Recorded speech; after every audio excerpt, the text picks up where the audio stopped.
For a long time, humans and trolls lived in harmony. Eventually, Christianity took over Europe, and it wasn't tolerant of the old myths.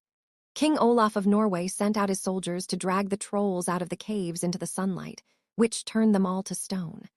The soldiers traveled the country to kill every troll they could find, and soon the trolls became scared of Christian symbols like church bells. The massacre left the land without a single troll to be seen. This story was told to a little girl by her father before bedtime, inspiring her to become a paleontologist. 30 years later in the Jotunheim Mountains, a mysterious man enters a cabin. As he looks around, he's jumped on by Nora, who starts beating him up and even gets ready to stab him. However, she stops when she realizes this is her colleague, Andreas. He notices that there are many books about myths on the table and wonders what kind of research she's doing now, but she refuses to talk about it. Andreas has come to ask Nora for her help since 3 years ago. Her knowledge helped the military defeat a huge troll they found in the mountains. She even was part of the Troll Commission, but she quit when she realized the new government wasn't different from the previous corrupt one. Now she has a restraining order from the palace. Among her things, he finds his book, and Nora thanks him for dedicating it to her dad, who died during the last troll attack. Andreas points out that her father would have liked her to see what he's found, and Nora finally agrees to go with him. During the helicopter ride, Andreas makes Nora sign a confidentiality agreement. Instead of her name, she writes Tiny Trolley Molly. They arrive at the Mort Power Station and meet with Professors Mhlur and Wangle, who also were around during the last troll attack. The professors take Nora down a tunnel while telling her about the Allied sabotage operations during World War II. They claimed it was a race to develop the first atomic bomb, but that was just a cover for the search for a massive troll that now appears in front of Nora's eyes. There are several scientists conducting research on this troll, and UV lights have been installed around him for safety. Project leader and evolutionary biologist, Marion introduces herself and reveals she didn't want Nora to get involved. Andreas points out that the project wasn't making any progress and it would get shut down, so he had to act. Marion explains that the troll is hibernating and the only sign of life is pulse, but his DNA has more in common with plants than humans. Then Andreas takes Nora to an office where they meet with Sigrid, who is also part of their last adventure. Andreas and Sigrid got together, and now she's pregnant. In this room, there are thousands of ancient texts about trolls, including Olaf's original troll law from the year 1030. There's a part missing, but it appears to expel the trolls from his land. The group is worried that there may be more trolls hiding in the country, and they want to be ready in case of another attack. So, they need Nora's help. Unsure of what to do, Nora tells them she needs the bathroom and leaves, but she actually returns to the room with you. She takes the elevator to the highest platform and touches his nose as she starts to hum. Nora is disappointed when nothing happens, but the main computer detects a change in vitals. When she's about to leave, you wakes up and looks at her. The group rushes into the room as the troll starts to move, only to discover he's chained up. Mhlur orders the guard to activate the UV lights, but Marion doesn't want to kill the troll, so she spills coffee on the controls. The machine sparks and the lights stop working. While Nora gets in the elevator, everyone in the building panics and runs away, breaks the chains and hits the elevator, sending the cabin flying. Nora holds on and manages to survive when the elevator slides on the ground, although Andreas has to open it and help her out. Mhlur sees a troll sample rolling near him and takes it before running away, too. Yuan is already advancing through the lab and steps on Wangle, instantly killing him. Andreas and Nora join Sigrid and Marion on the stairs and rush to the emergency exit to escape. At that moment, Etun destroys the building to get out and stares at the group for a second before walking away. Moments later, a helicopter takes the team to an Air Force base in Raj, where they meet with another friend from their previous adventure, Kris, who has been promoted to major. While they wait in a conference room, Nora starts arguing with Marion for not taking better care of you. They're interrupted by the arrival of Prime Minister Brynman, who says he always thought the project was too risky. Marion still wants to capture the troll for research, while Nora points out that you can't control the forces of nature. BRMN would love to continue the research, but his priority is saving his people, so he wants the military to kill you. Nora gets furious because last time they killed an innocent troll. So Brynman reveals he lost his brother during that attack, and he doesn't want to make the same mistakes. After the meeting, Andreas sees Nora holding a piece of stone. It's part of the last troll they killed, and she carries it as a reminder of her errors. Andreas reveals he did the same and says that people grow from mistakes so they can keep fighting. Feeling inspired, Nora drags Andreas to Kris' meeting with his team. He gives them instructions on how they'll attack the troll and sends them to get ready. Nora tries to ask Kris to let her come, and Kris says no.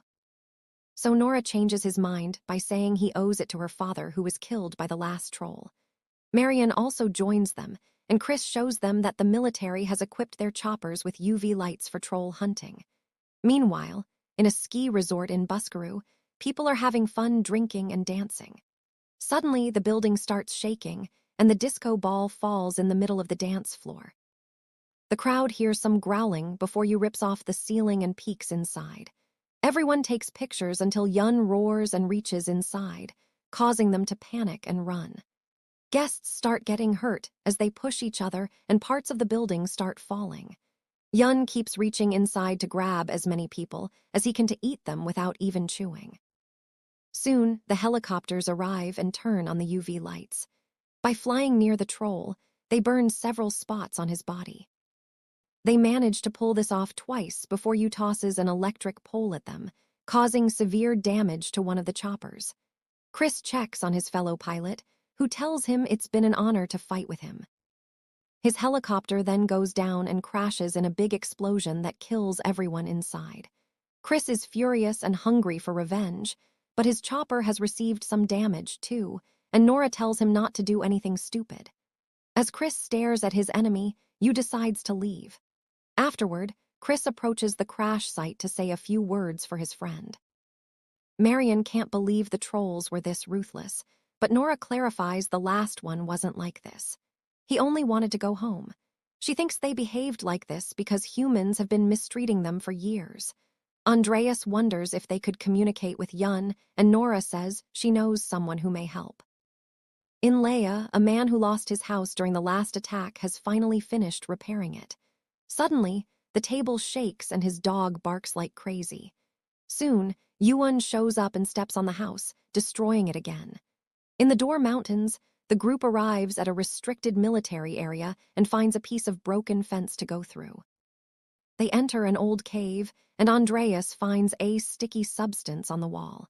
Nora explains that this is a hunting pit that was used to kill the Troll King. They kidnapped his child and hid it there to lure the king to his death. There are Christian symbols carved into the rocks to inflict maximum damage. Nora says that the Troll King survived the trap. In fact, it was the troll they fought 3 years ago. However, the remains of the troll child were never found. When the group reaches a pit, Nora taps the Troll King's stone on the ground and asks the others not to freak out. Suddenly, a troll appears in front of them, and Nora confirms this is the child from the story. She's come to this cave many times over the last 3 years so the troll could be comfortable around her. She shows him his father's stone, and after he sniffs it, she pets his nose. When she hums, the troll makes happy little noises to match. Andreas is impressed and curious, so Nora teaches him how to do it. He touches the nose and hums, getting a good reaction from the troll. Since the creature has no name, Nora calls him Beautiful. She gets serious and asks the troll for a favor. In Boverdin, Nora sees approach, so she shoots a flare gun in the air. Beautiful then rises from the snow, and both trolls start growling at each other. Andreas wants to open fire, but Marion stops him. When Beautiful roars, Yu brutishly stomps on the ground to crack the ice. Nora starts running as fast as possible and ends up falling, so Kris has to help her up. Sadly, Beautiful doesn't react in time and falls into the freezing water, struggling to stay afloat for a few seconds before he finally sinks. Then comes after the group, so they run to get into the helicopter. When it takes off, Yu tries to knock it down, but they manage to dodge and fly away.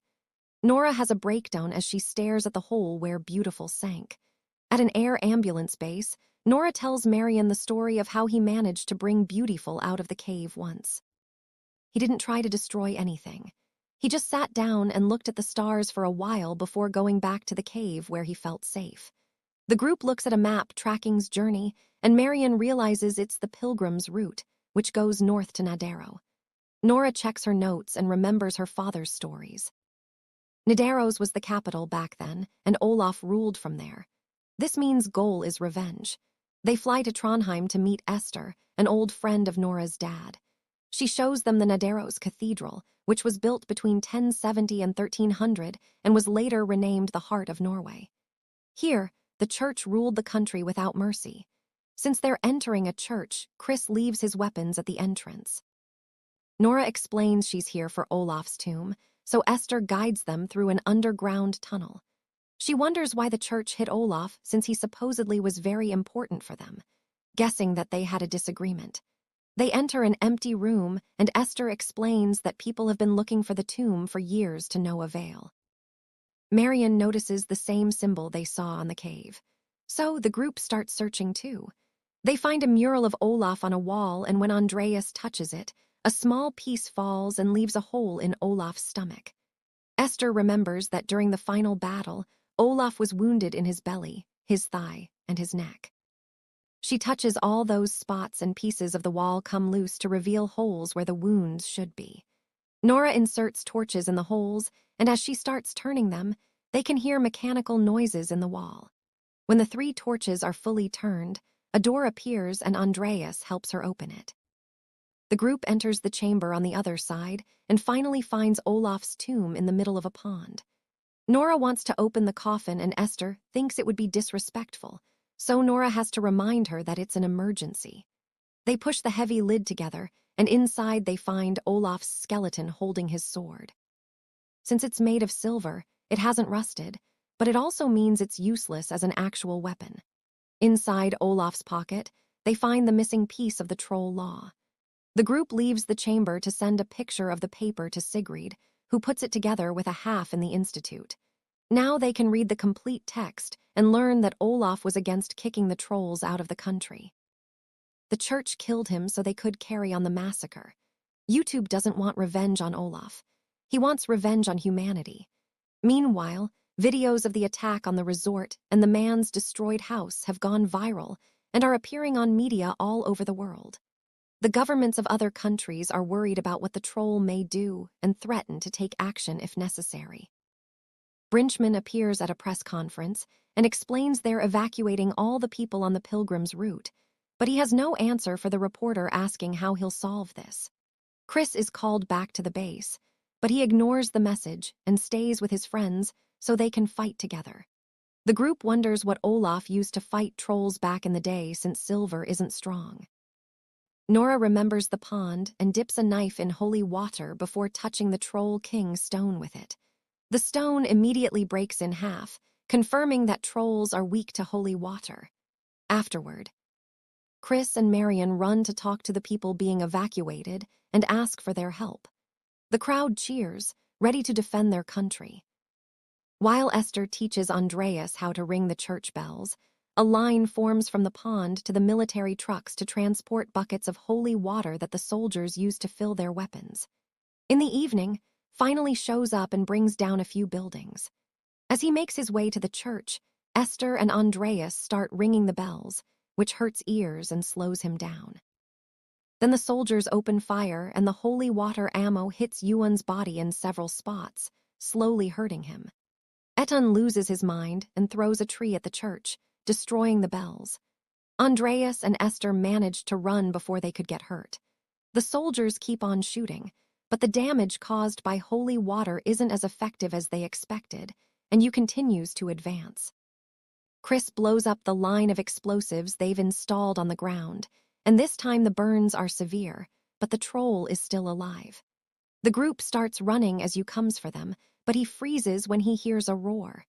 To everyone's surprise, Beautiful is back and ready to throw down. Both trolls get into the river and start to fight with mighty strength. Yuan manages to punch Beautiful quite brutally and throws him onto the bridge, destroying the structure and causing the troll to fall into the water. Nora is desperate to help her friend, but she doesn't know what to do. Marion remembers that has a pulse, so she thinks they should attack him from the inside so the holy water can destroy his heart. They only have one bomb left, so they'll have to be careful. Continues to beat Beautiful up in the river and break structures to use as weapons for even more damage. While Kris and Andreas get in the chopper, Nora and Marion run ahead to shoot.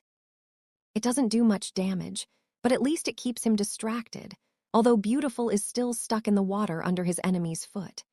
Kris has to turn the helicopter to fly around the troll, and the bomb slides out. Andreas rushes to grab it just in time, but the detonator falls on the street and breaks. This means the only way to detonate the bomb now is a grenade, but someone will have to go down with it. Andreas knows what he must do, so he calls Sigrid to say a final goodbye, although the connection ends before they're done. At that moment, Beautiful passes out and the women run out of ammo. Marion runs, but Nora refuses to give up. Then the helicopter finally reaches Yun's head, and Andreas jumps out with the grenade and the bomb. Yun swallows everything and the grenade explodes, sending holy water through the troll's whole body. His hard skin starts to burn, and the pain weakens him enough for a recovering Beautiful to reach into his chest and rip his heart out. Yuan's body falls as it disintegrates in the river. Sometime later, the church is being repaired, and Esther opens an exhibition to teach the real story of Olaf. Sigrid has the baby and Kris becomes a fun uncle. Beautiful is now allowed to roam in the mountains and visits Nora's cabin regularly. In the meantime, MHler has been working on the sample he stole. It's now grown into a mini troll. Make sure to subscribe and turn on notifications so you can watch more videos like this.